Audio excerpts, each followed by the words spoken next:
Bismillahirrahmanirrahim. Assalamualaikum warahmatullahi wabarakatuh.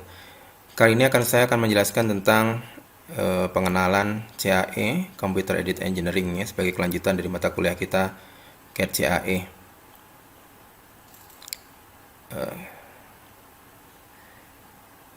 Baik, berikutnya saya akan mulai dari apa tujuan kita mempelajari mata kuliah ini. Sebetulnya CAE itu merupakan satu mata kuliah besar, ya, yang isinya mereview tentang mekanika teknik dan kemudian membahas sekilas tentang teori finite element hingga. Tapi untuk kali ini saya akan jelaskan hanya sekilas saja untuk mengantar pengenalan tentang CAE, karena mungkin kita akan gunakan waktu 3 kali pertemuan ini untuk bisa mengenal tentang CAE yang sederhana.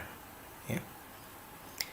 Nah, setelah mengikuti mata kuliah ini, seharusnya mahasiswa dapat memecahkan permasalahan tentang perhitungan struktur dan mengaplikasikan dengan aplikasi CAE yang tersedia, gitu ya. Tapi dalam hal ini kita akan melanjutkan menggunakan Autodesk Inventor. Saya akan sekilas menjelaskan beberapa hal, terutama mengenai dasar tentang CAE, kemudian mekanika kekuatan material, sekilas juga hanya mengulang. Kemudian dasar finite element method juga nanti akan banyak saya skip, tapi nanti kalian bisa lihat lagi di presentasi yang saya akan unggah di e-learning Polban. Nah, CAE secara pengertian adalah penggunaan komputer sebagai alat bantu penyelesaian masalah engineering. Jadi masalah engineering yang terkesan sebagai penggunaan perhitungan, ya, itu bisa diselesaikan dengan komputer, maka disebut dengan CAE. Jadi CAE sendiri dalam hal ini meliputi stress analysis atau perhitungan tegangan, kemudian thermal dan fluid flow analysis.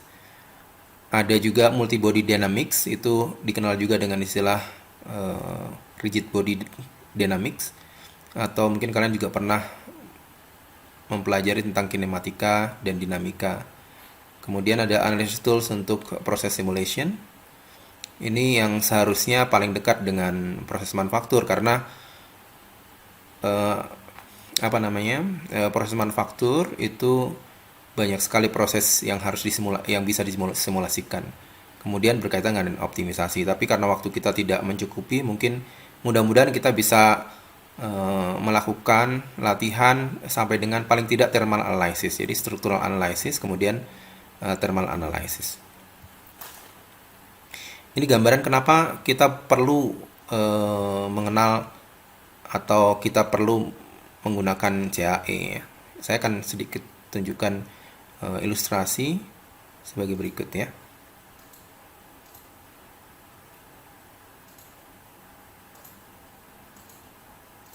Everybody knows traditional crash tests use dummies. In the past, this had been the only way to make vehicles safer during crashes. Ya, jadi di keadaan tested, optimized, and crashed against the wall again and again. Over time, the konvensional, steadily. Orang melakukan analisis dengan cara melakukan eksperimental. Misalnya, bagaimana orang mendesain mobil supaya aman dari kecelakaan atau crash analysis, maka orang pabrik membuat dulu model yang sudah jadi, kemudian dilakukan tes beberapa kali, sehingga tidak hanya membutuhkan satu mobil, bahkan beberapa mobil untuk dirusak, gitu ya, dirusak karena perlu mengetahui bagaimana karakteristik mobil pada saat menunggu, gitu ya. Tapi dengan berkembangnya komputer, kemudian yang mahal ini sudah bisa ditergantikan, ya, sehingga perlukan yang disebut dengan CAE. Jadi contoh seperti ini, mobil kemudian tidak lagi dibuat, tetapi dilakukan analisis dengan menggunakan CAE, ya. More potential in CAE, and not only for the automotive industry. Ya, tidak hanya di dunia otomotif tentunya, karena di hampir semua bidang saat ini membutuhkan CAE, gitu ya. Nah, yang sudah tadi dilihat, itu ada beberapa hal tentunya yang perlu kita ketahui kenapa kita harus menggunakan CAE. Yang pertama tentunya fleksibilitas. Ya, fleksibilitas itu fleksibel. Ya, dengan dilakukan cara jika tidak bisa dilakukan dengan menggunakan analitik atau tidak mudah menggunakan analitik atau perhitungan matematik, maka CAE menjadi pilihan gitu ya. Kemudian analisis desain. Jadi pada saat kita melakukan perancangan, kadang-kadang kita perlu tahu juga kira-kira kira-kira hasil rancangan kita sudah bisa memenuhi keinginan tidak terhadap beban yang diberikan. Secara sekilas itu sangat penting gitu ya. Kemudian saat ini hampir semua bidang sudah tidak lagi dikerjakan tanpa CAE ya. Dan tentunya saat ini juga semua software hampir semua terintegrasi dengan CAD CAE bahkan CAM. Seperti halnya software yang kita gunakan yaitu Autodesk Inventor, itu tidak hanya CAD atau tidak hanya membuat desain 3D-nya saja, tetapi Inventor juga mempunyai beberapa fasilitas untuk melakukan proses analisis, yaitu stress analysis. Nah, aplikasinya banyak sekali tentunya. Ini salah satu contoh di bidang CAE itu di struktural, itu ada structural analysis, yaitu stress analysis, dynamic analysis, itu bisa berupa getaran, bisa berupa rigid body, atau juga buckling. Kemudian ada juga vibration, acoustic, shock analysis, crash analysis, kemudian ada juga flow analysis, thermal analysis, dan lain-lain. Ya, terutama pada bidang proses manufaktur, ya sangat spesifik dan tentunya ini sangat menentukan karena semua benda atau semua produk yang dirancang pasti akan dibuat gitu, sehingga pembuatan itu dulu orang nggak tahu ini bisa dibuat apa tidak, bagaimana hasilnya, tetapi dengan menggunakan teknologi CAE hampir semua bisa diprediksi hasilnya seperti apa ya. Jadi di CAE mesti ada dari semua bidang di manufaktur ya, dari mulai metal cutting atau machining proses, metal forming, stamping, drawing, extrusion, forging, kemudian plastic molding, casting, dan banyak lagi ya. Yang saat ini mungkin sudah muncul teknologi-teknologi seperti 3D printing, gitu ya. Kemudian powder metallurgi, hampir semua sekarang orang mengembangkan untuk simulasinya. Ini contoh metal cutting ya. Saya akan tunjukkan sekilas saja. Semua video-video yang terkait dengan penjelasan saya ini sudah ada di e-learning, jadi nanti tolong dipelajari. Saat ini saya akan tunjukkan sekilas saja ya. Ini contohnya teknologi cutting.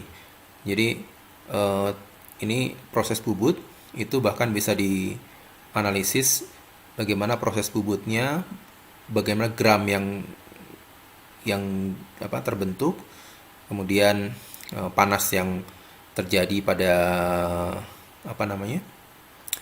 pada pahat, juga tentunya gaya-gaya pemotongannya juga bisa diketahui gitu ya. Ada juga di metal forming, ini salah satu saja ya. Metal forming ada forging, ada yang lain-lain. Tapi dalam hal ini di metal forming contohnya adalah stamping. Ya, stamping itu proses pembentukan plat ya, untuk mendapatkan bentuk yang diinginkan. Gitu. Ini contoh saja.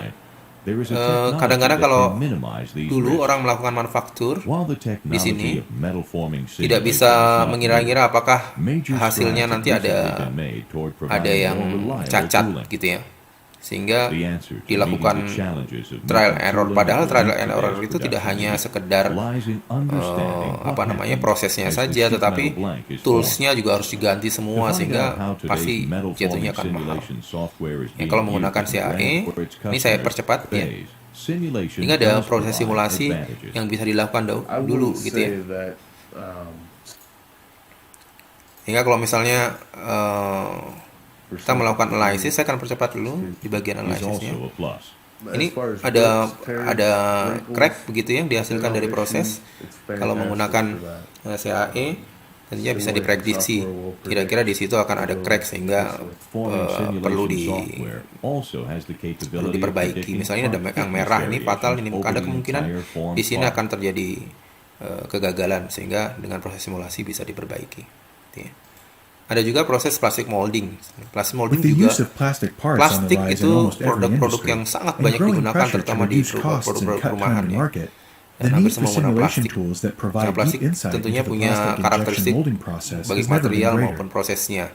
Autodesk Ya, Mold Flow kadang-kadang software, part of the Autodesk orang ingin solution membuat for digital produk plastik prototyping, setipis mungkin provides plastic sehingga injection molding material yang digunakan simulation itu tools tidak banyak. for validating and Tapi optimizing plastic konsekuensinya parts, tentunya injection prosesnya molds, juga and harus the injection dilihat molding betul process. karena ada beberapa penguat yang Autodesk tentunya Mold Flow tebalnya helps mungkin nggak CAE sama. analysts, designers, Ya. engineers, Jadi mold makers, and dengan molding menggunakan professionals simulasi plastic discover, molding bisa ketahuan communicate, and resolve manufacturing problems bagaimana early in the prosesnya, product development bagaimana cycle, so they can proses design plastic parts pengisiannya, and injection bagaimana molds with confidence.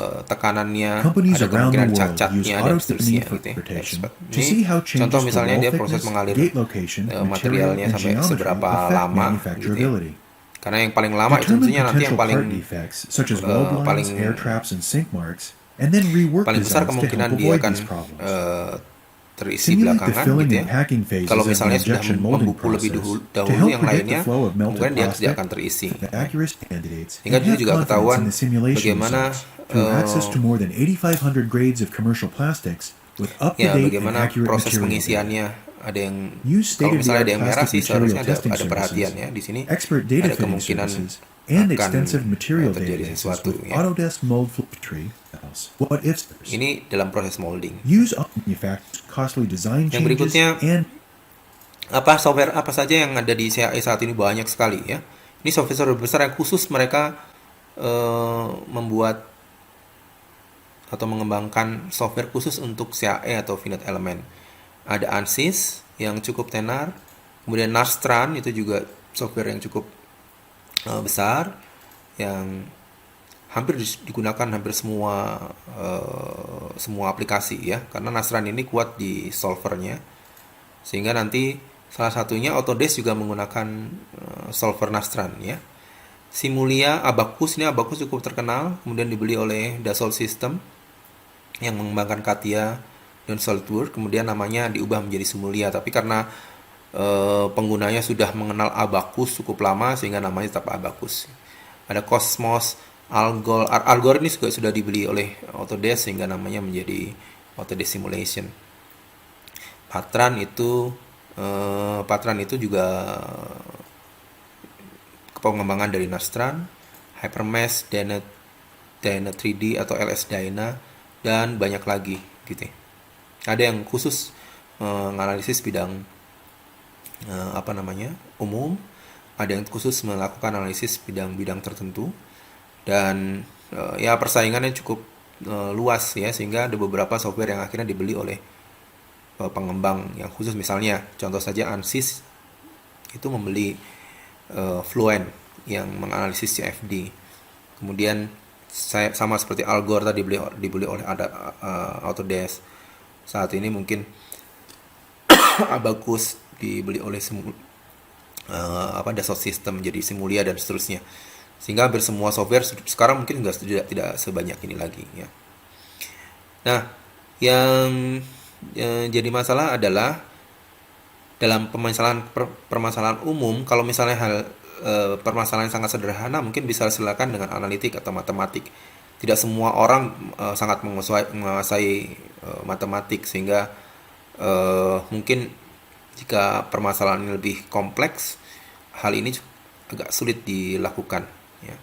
Kemudian orang juga bisa melakukan eksperimen. Saat ini juga orang pasti menggunakan eksperimen, tentunya akan menyederhanakan bentuk yang aslinya, kalau tidak ya akan sangat mahal gitu ya. Kemudian cara lain adalah numerik atau simulation. Nah, skupnya CAE ada di sini di simulation. Jadi sedemikian rupa sehingga segala bentuk pemodelan itu sedekat mungkin dengan kenyataan gitu ya, sehingga bisa dibandingkan dengan eksperimen. Nah, tentunya karena pendekatan, asumsi-asumsi harus diberikan ya, untuk bisa melakukan perhitungan dengan pendekatan. Ya, ini saya yakin kalian juga sudah pernah belajar mekanika kekuatan material. Buku-buku yang bisa digunakan ya banyak sekali karena ada kaitannya ya. Mekanika kekuatan ini, material ini adalah dasar. Jadi finite element method itu paling dasar adalah stress analysis atau analisis tegangan. Analisis tegangan itu sangat berkaitan dengan mekanika kekuatan material ya.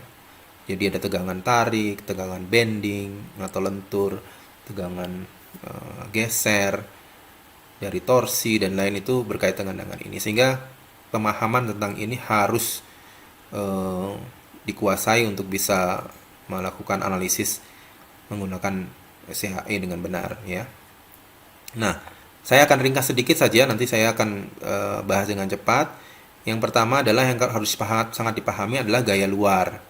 Nah, gaya luar ini adalah gaya-gaya yang bekerja atau gaya-gaya yang mengenai objek atau produk yang akan kita analisis. Itu yang dari luar ya, atau segala sesuatu yang memberikan gaya pada benda atau objek, itulah gaya luar. Nah, gaya luar ini harus sangat diperhatikan karena semua CAE yang dilakukan itu dengan pemahaman gaya luar ya. Jadi gaya-gaya luar itu paling tidak yang diketahui ada gaya tarik, ada moment bending, ada torsi, kemudian ada gaya tekan, ya, kemudian bisa juga gayanya kombinasi. Nah, ini terjadi dengan harus dilihat betul dengan keadaan sesungguhnya bendanya seperti apa, kemudian melalui pengetahuan tentang diagram benda bebas, maka kita bisa menganalisis benda tersebut. Nah, yang perlu diperhatikan adalah disebut juga diagram benda bebas, berarti bendanya bebas dari apapun. Contoh misalnya, ini ada sebuah tali ya, beberapa diikat ke titik A, titik C ya, B, maka kondisi ini bukan bebas. Jadi dia tidak bebas karena dia masih terikat pada titik A dan titik C. Supaya kita bisa menganalisis dengan mudah, maka apa yang kita mau analisis kita lihat. Contoh misalnya, yang saya ingin analisis itu ringnya ini. Maka ring ini saya lepas, saya bebaskan dari sistem ini. Kalau ring ini saya bebaskan, maka di ring tersebut ada hubungan antara ring dengan tali yang ke C. Kemudian ada ring yang ke A. Dan ada ring yang mendapatkan gaya. Sehingga kalau digambarkan, dia digambarkan ringnya saja. Kemudian ada gaya yang ditarik dari ini FD. Kemudian ada FC, ada gayanya seperti apa. Nah, itu adalah disebut dengan diagram benda bebas. Gitu. Yang dipahami dalam diagram benda bebas itu, ini penting juga nih, ya, tumpuan. Jadi, yang tadi kalau misalnya yang saya lihat adalah batang C, maka tumpuannya di C ini apa? Kalau tumpuannya ini pin, apa yang harus diganti? Kalau tumpuan ini berupa fix, apa harus yang diganti atau yang diberikan di definisi gaya-gayanya. Nanti kalau di CAE ya benar-benar jadi tumpuan pin, berarti dia masih boleh berputar tapi tidak boleh bergerak ke arah benda tersebut dan seterusnya ya. Ini harus dipahami dari sini. Nah, kalau free body diagram maka harus menggantikan, misalnya ini ada pin. Kalau saya lepas harus digantikan dengan dua gaya FY dan FX. Tidak ada momen. Kenapa nggak ada momen? Karena pin ini masih bisa berputar. Berbeda dengan yang fix support. Kalau fix support ya, kalau saya lepas maka harus diganti dengan tiga gaya FX, FY dan momen. Kenapa ada momen? Karena ini tidak bisa berputar. Jadi kalau saya berikan gaya gitu ya, maka supaya dia tetap diam maka harus melawan. Yang melawan apa? Ya harus diberikan momen sebagai perlawanan tersebut. Nah, dan seterusnya semua. Nah, nanti pada saat CHE tumpuan ini sangat penting ya, sehingga harus betul-betul dipahami. Nah, Kalau di dalam Ektek kita mengenal dengan istilah gaya dalam. Nanti kalau di CAE kita tidak lagi mengenal istilah dalam, tetapi gaya dalam itu sudah akan dihitung oleh aplikasi. Gitu ya. Tapi ini gambaran saja ya. Gaya luar dengan gaya dalam itu berbeda. Kalau gaya dalam itu gaya yang dirasakan di setiap titik benda. Ya, bisa berbeda-beda karena gaya luarnya bisa berbeda arahnya. Contoh seperti ini, untuk mengetahui gaya dalam ya harus dipotong-potong. Maka begitu dipotong-potong di antara gaya dan tumpuan, atau antara gaya dengan gaya sebetulnya, karena tumpuan kalau sudah dilepas akan menjadi gaya juga, harus digantikan ya. Maksudnya kalau sudah jadi benda bebas maka tumpuannya digantikan dengan gaya. Maka kalau dilihat di sini jadinya tidak di sini bukan 4 kilopound, tapi di sini 15 gitu ya, karena sudah dijumlah ternyata di daerah sini batang ini itu besarnya 15 pound, kemudian di batang yang kedua ini besarnya sekitar 7, dan batang ketiga itu minus. Kalau minus berarti tekannya dan seterusnya. Ini contoh lain kayak gaya dalam juga begitu ya. Ini harus dipahami, mengingat-ingat lagi saja ya, jadi nanti tahu trennya seperti apa. Misalnya trennya struktur saya itu bisa disederhanakan menjadi struktur yang murni gaya tarik atau gaya tekan, atau mungkin strukturnya seperti ini yang disebut dengan simplify structure ya, atau simply structure. Kalau simply support structure itu ya umumnya bisa disederhanakan dengan di sini pin dan roll ya, dia roll di sini pin gitu. Nah, kemudian ini torsi, puntir. Nah, ini gaya tarik murni. Ya, gaya geser. Ini saya agak cepat. Kemudian kalau misalnya kita menghitung sesuatu, maka dengan asumsi seperti ini ya, material itu homogen, itu sama semua, padahal kenyataannya enggak. Mungkin di dalam material itu ada yang berlubang-lubang gitu ya. Kemudian bahwa material itu isotropik. Isotropik itu artinya bahwa sifat material ke segala arah itu sama. Jadi kalau contoh ini ditarik atau ditarik ke arah memanjang, ditarik arah memerintang, itu sifatnya semua sama. Ya, itu asumsi idealnya. Kemudian secara transversally juga mempunyai sifat yang sama. Artinya kalau saya potong gitu, dipotong secara melintang, itu karakteristiknya semua arahnya sama setiap titik, padahal material tentunya ada inklusi, ada ada macam-macam yang tidak semuanya bisa homogen dan akhirnya tidak bisa mempunyai sifat yang sama ya. Nah, ini yang perlu dipahami nanti pada saat melakukan perhitungan, terutama di stress analysis. Kita harus paham betul batas-batas ini ya. Kalau ini kan batas elastik, jadi kalau misalnya material itu ditarik, dia akan kembali lagi ke titik awal, itu namanya posisinya elastik. Tapi ada beberapa kasus yang dia tidak bekerja di elastik, dan semua proses manufaktur yang tadi saya sebutkan hampir semuanya ada di sini. Sehingga sifat material sifat material yang tidak elastik, jadi dia sudah mengalami perubahan atau non linear. Ini linear lurus, yang ini sudah nggak linear lagi, atau lurus dan ada campuran dengan yang lain, maka nanti sifat-sifatnya juga berubah. Tapi yang perlu diperhatikan adalah titik-titik ini ya. Ini ultimate strength, ini yield strength. Kapan kita menggunakan yield strength, kapan menggunakan ultimate strength dalam merancang, itu sangat penting. Kalau yield strength itu biasanya digunakan untuk material-material yang ulet. Kalau ultimate strength digunakan umumnya untuk material-material yang getas ya. Jadi kalau kita material getas, karena material getas itu biasanya tidak mengalami proses proses strain seperti ini, tiba-tiba putus, maka acuannya adalah ultimate strength. Tapi kalau material-material yang ulet itu tidak langsung patah, dia masih mengalami strain yang cukup panjang, sehingga batasannya biasanya di yield. Walaupun misalnya tidak gagal di perubahan ini tidak gagal, tetapi biasanya hampir semua struktur yang menggunakan material elastik, kalau misalnya ada perubahan bentuk, maka harus dilakukan analisis karena itu bisa akan terjadi bermacam-macam. Misalnya karena strain, dia mengalami strain pasti akan ketebalan berkurang. Kemudian ada gejala yang lain-lain, itu juga perlu diperhatikan. Ya, ini contoh perhitungannya. Nanti di stress analysis juga harus betul-betul tahu kapan kita menggunakan normal stress, kapan menggunakan shear stress, kapan menggunakan von Mises. Nah, von Mises dan shear stress ini kasusnya sama untuk material yang ulet, sedangkan normal stress itu digunakan untuk material yang getas.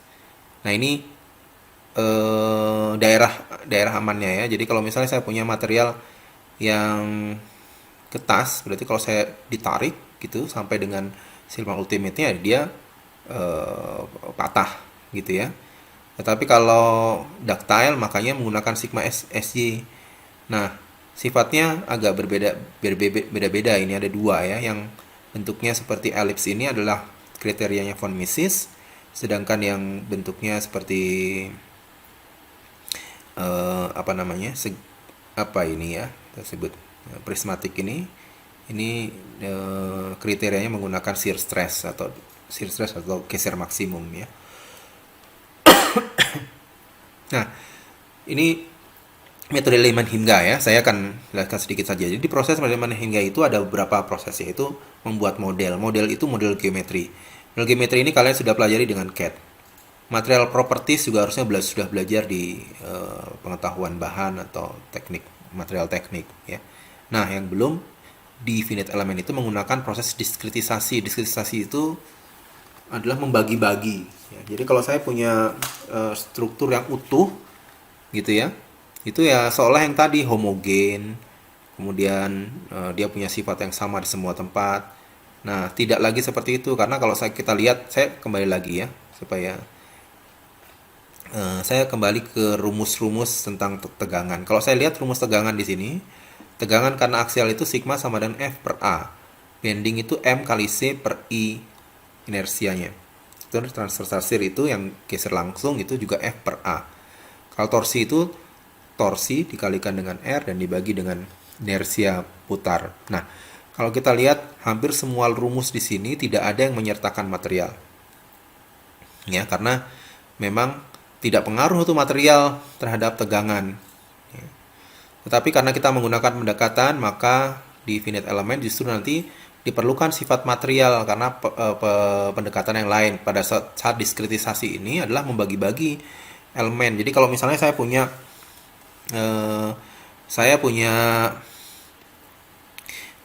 batang gitu ya. Nah, batang ini ya utuh sebagai batang. Nah, kalau misalnya batang ini saya bagi-bagi gitu ya. Saya bagi-bagi. Nah, ini menjadi 1, 2, 3, 4, 5, 6. 6 batang yang berbeda gitu ya. Sehingga yang proses ini disebut dengan discrete. Jadi misalnya saya bagi lagi. Kalau 6 saya bagi 2, begini ada 12 batang. Ya. Dan proses pembagian ini itu dilakukan dengan istilah disebut dengan meshing. Nah, gambarannya nanti akan saya berikan ringkasan videonya. Tapi videonya juga sudah terlihat, nanti Anda bisa lihat di e-learning secara utuh. Nah, kemudian yang dilakukan secara deteksasi adalah boundary. Nah, boundary ini yang saya jelaskan tadi tentang tumpuan. Jadi makanya pengertian tumpuan ini harus paham betul, karena nanti diwakili ini harus ada di dalam proses CAE. Kemudian load ini beban ya. Ini beban atau gaya. Ini beban atau gaya ya. Kemudian nanti melakukan penyelesaian masalahnya, dihitung. Ini maksudnya menghitung, ini calculate sebetulnya. Dia hanya menghitung saja. Nah, kemudian post processing ini hasilnya ditampilkan dalam bentuk apa yang kita inginkan. Misalnya untuk menghitung stress analysis tentunya ingin tahu berapa sih tegangan maksimum yang terjadi gitu ya. Atau kita juga ingin tahu berapa sih safety faktornya gitu ya. Atau kalau misalnya strukturnya itu tidak boleh bergerak jauh, maka kita bisa tahu berapa sih defleksinya ya. Defleksinya berapa. ya, dan seterusnya yang kita ingin tahu. Ya. Ini sedikit ilustrasi tentang prosesnya ya. Saya juga nggak akan putar sebenarnya, tapi nanti mudah-mudahan menjadi gambaran. Ya. The vital importance of a physical equation lies in its ability to predict the value of some unknown quantity. Ya, kadang-kadang kita punya pegas yang sudah kita tahu ya, ada bendanya gitu ya. Kemudian kita bisa tarik sehingga kita bisa tahu kita menghitung berapa kekakuannya. Tapi kadang-kadang dalam permasalahan belum tentu juga kita tahu permasalahannya seperti apa ya, atau bentuknya seperti apa, sehingga kita nggak bisa kalau tadi kan pegas jelas ya. Jadi kalau misalnya saya punya benda yang lebih kaku daripada pegas, maka perubahannya mungkin nggak terlalu terlihat gitu ya. Ini contoh misalnya orang akan menghitung jembatan gitu ya. Maka jembatan itu kalau misalnya bentuknya masih sama, kalau kalian belajar mekanika teknik biasanya kan potongannya selalu sama ya, karena bendanya biasanya cuman kotak-kotak aja gitu ya. Jadi bendanya kotak-kotak ya gampang. Jadi kalau saya potong di tengah-tengah gitu,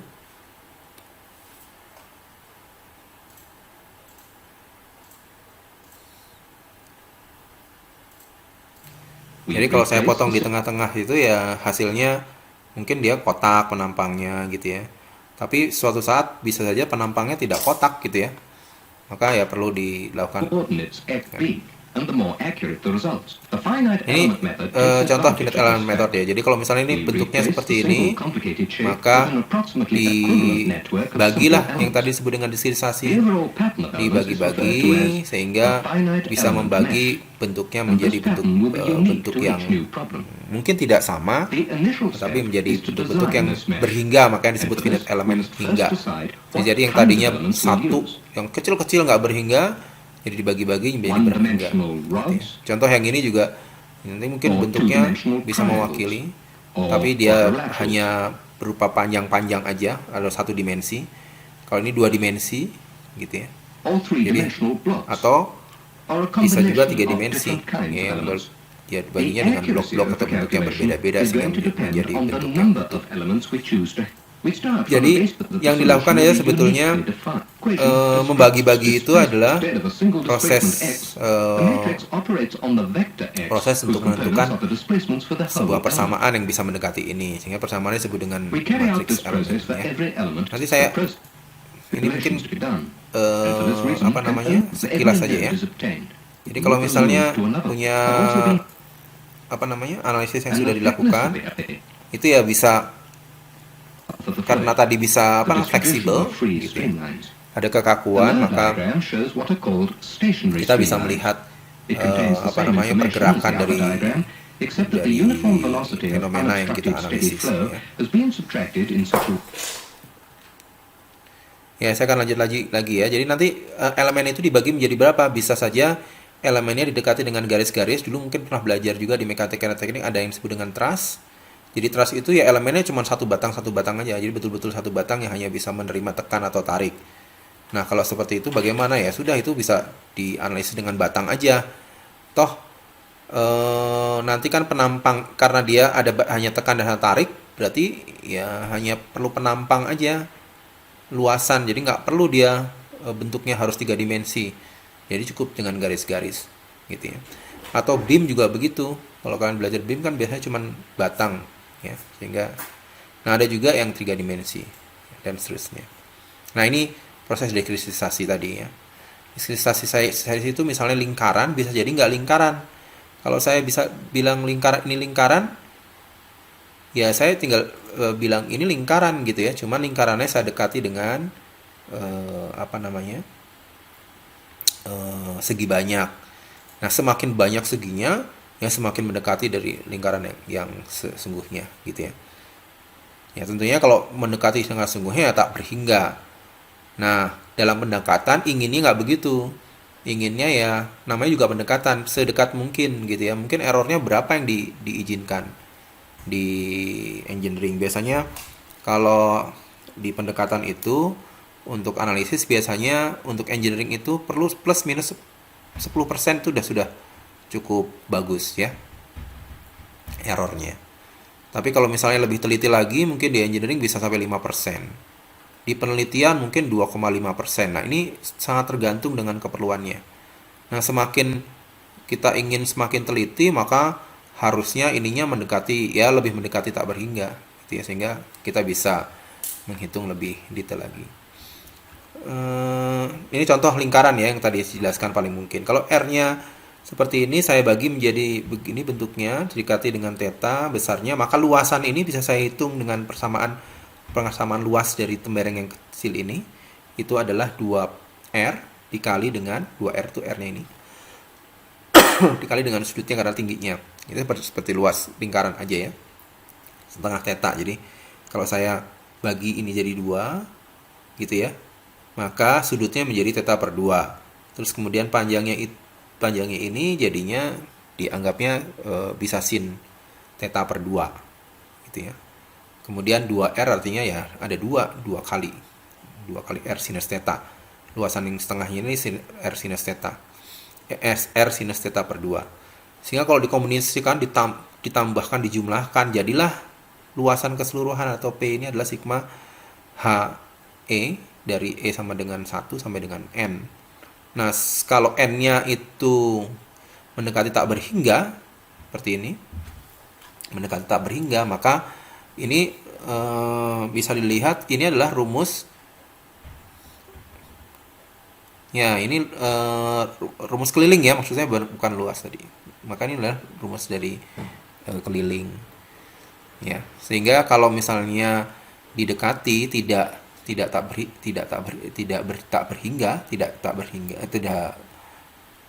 berhingga begini, tapi mendekati N, maka errornya itu selalu ada error atau N. Errornya adalah 2R dibagi dengan dikurangi dengan P atau dibagi dengan N, itu adalah errornya. Jadi errornya itu sebetulnya ini rumusnya jadi dibagi dengan N. Jadi semakin besar N-nya ya errornya akan semakin kecil. Ya, tentunya yang tadi acuannya apa? Acuannya adalah ya perhitungannya digunakan untuk apa, gitu ya. Ini terus saya tidak akan bahas detail karena tidak.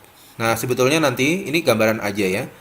Tadi kan digambarkan dengan pegas. Jadi kalau saya punya satu pegas yang digerakkan, sebetulnya pegas itu kan sudah punya rumus umum ya, F sama dengan K kali D atau AK kali K kali dengan perpindahannya berapa. Tapi kalau ini semuanya bergerak gitu, yang tadi didapat gambaran dia fleksibel, bergerak semua, maka yang K ini ya, satu ini kita bisa hitung ya dengan persamaan ini, sehingga mendapatkan persamaan seperti ini, bahwa F1 itu sama dengan K min K, U2 min U1 dan seterusnya, sehingga persamaan menjadi seperti ini ya. Kira-kira F itu sama dengan K dikali dengan U. Ya, ini adalah K-nya ini yang disebut dengan persamaan atau disebut dengan matrik kekakuan. Jadi kalau satu pegas itu seperti ini. Nah, kalau dua pegas bagaimana? Kalau dua pegas ini digabung ini masih matrik kekakuan. Saya akan tunjukkan kalau dia, nah misalnya dua pegas, bagaimana kalau dua pegas? Kalau kita lihat dua pegas itu ternyata gabungan aja dua pegas itu. Seperti ini ya, matriknya jadi gabungan. Yang ini seperti ini dan ini. Kalau dijadikan satu jadi matriknya seperti ini. Jadi matrik yang tadi dua pegas menjadi 3 kali 3. Kalau tadi 2 pegas menjadi 2 kali 2. Itu dan seterusnya. Ini adalah gabungan ya, matrik gabungan dari 2 pegas. Bagaimana kalau 3 pegas? Bagaimana kalau 4 pegas dan seterusnya? Maka matriknya akan semakin besar. Kalau semakin besar berarti perhitungannya juga akan semakin panjang ya. Nah, ini saya akan bahas terus secara sekilas saja. Nah, bagaimana kalau itu kan pegas ya, padahal tidak semua bisa didekati dengan pegas gitu. Nah, bagaimana kalau pendekatannya tidak pegas, yaitu kalau pegas kan menerimanya kayak tarik dan tekan saja. Tapi kalau misalnya saya punya beam, maka dia bisa menerima juga bending, momen bending. Sehingga kalau momen bending cuma satu saja, stiffness matriknya sudah 4 kali 4. Kalau dia 2, maka penggabungannya hanya dibagi 2, sehingga menjadi matriknya akan menjadi, karena dia akan ada gabungan yang digunakan bersama, biasanya titik ini 33, 34, 44, maka dia akan menjadi lebih besar lagi matriknya, ya. Jadi 6 kali 6, ya, dan seterusnya. Dan sekarang udah muncul lagi nih EI per L pangkat 3. Kalau dia kita anggap pegas kan hanya tarik, maka hanya perlu luasan saja. Tapi kalau ini sudah ada I inersia karena dia beam, ya.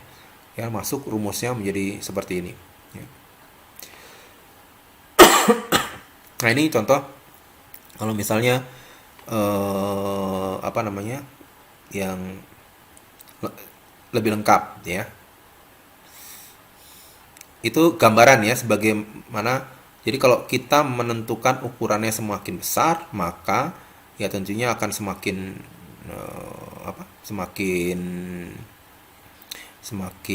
berat perhitungannya, ya. Tapi kalau misalnya kita menentukannya sewajarnya sehingga sudah mendekati hasilnya, maka ya tidak akan terlalu membebani perhitungan.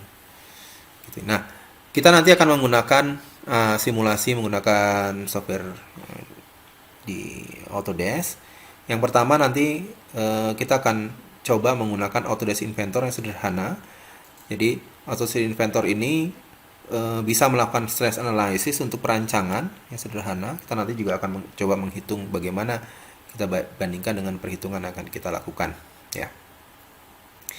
Yang di Autodesk itu banyak saat ini. CFD sudah bisa melakukan, jadi nanti bisa di-download dari yang free software untuk education. Kalau mau mencoba, CFD itu adalah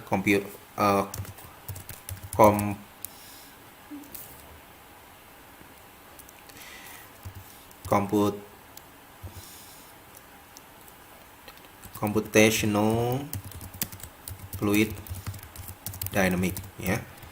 Jadi bagaimana mensimulasikan dinamika fluida.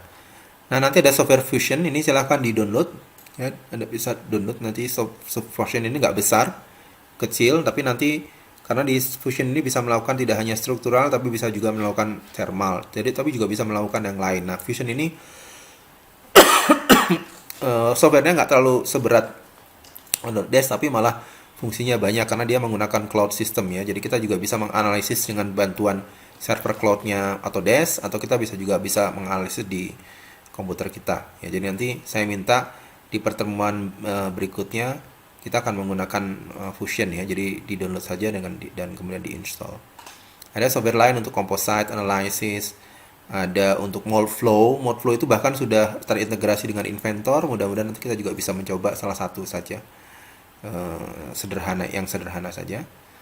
Kemudian ada NetFab, itu digunakan untuk 3D printing proses. Jadi analisis 3D printing, ya. Kalau 3D printing hanya prosesnya saja, tapi ini juga bisa digunakan untuk analisis. Ada robot structural analysis, namanya robot structural analysis, tapi bukan untuk robot, ya. Itu perhitungan yang berkaitan dengan teknik sipil, struktur-struktur yang besar-besar. Nah, yang di Autodesk ini terbatas, tapi cukup powerful sebetulnya kalau misalnya kalian bisa mengeksplor Autodesk lebih jauh, ya. Ada stress analysis dan model analysis untuk frekuensi, getaran, dan juga ada dynamic analysis atau rigid dynamic, ini yang juga cukup bagus lah, ya, digunakan untuk perancangan. Nah, untuk analisis bisa dilihat di situs yang ini. Baik, mungkin itu yang bisa saya jelaskan. Ini contohnya nanti Fusion, tolong di-download. Alamatnya di sini. Kita bisa menggunakan lisensi edukasi, ya. Lisensi edukasi itu bisa digunakan untuk apa saja, ya. Bisa untuk desain, bisa untuk elektronik, bahkan ada simulasi atau CAE kita bisa lakukan. Kemudian ini 3D modeling jelas, ya. Kemudian untuk menggambar sudah pasti. Untuk kolaborasi, jadi bisa share dengan teman-teman, kemudian bisa dikomentari. Kemudian untuk rapid prototyping bisa. Kemudian ini ada yang disebut dengan generative design. Nah, generative design itu yang saya sebut tadi optimization, ya. Jadi shape optimization. Jadi kalau misalnya saya merancang, saya punya benda di sini, benda yang lain di tempat yang berbeda, belum punya komponen yang menghubungkan, gitu, ya. Tapi kemudian saya tahu bahwa ini benda ini akan ditumpu, yang ini ada beban sekian. ada beban ke arah sana misalnya, atau kemana, ada beban sebelah sana. Bagaimana bentuk yang ini yang bisa dibuat? Maka Fusion itu bisa langsung mencari bentuk yang kira-kira bisa memenuhi kebutuhan, ya. Itu disebut dengan generative design, atau dia menggunakan teknologi shape optimization. Ya, baik, terima kasih ya. Penjelasan ini mudah-mudahan bisa memberikan wawasan kepada kalian tentang apa itu CAE dan bagaimana prosesnya. Nanti berikutnya kita akan lakukan latihan sedikit, prosedur saja, urutannya bagaimana membuat CAE yang sangat sederhana dibandingkan dengan hitungan analitik sedikit, ya, dengan menggunakan Inventor. Ya, terima kasih. Assalamualaikum warahmatullahi wabarakatuh.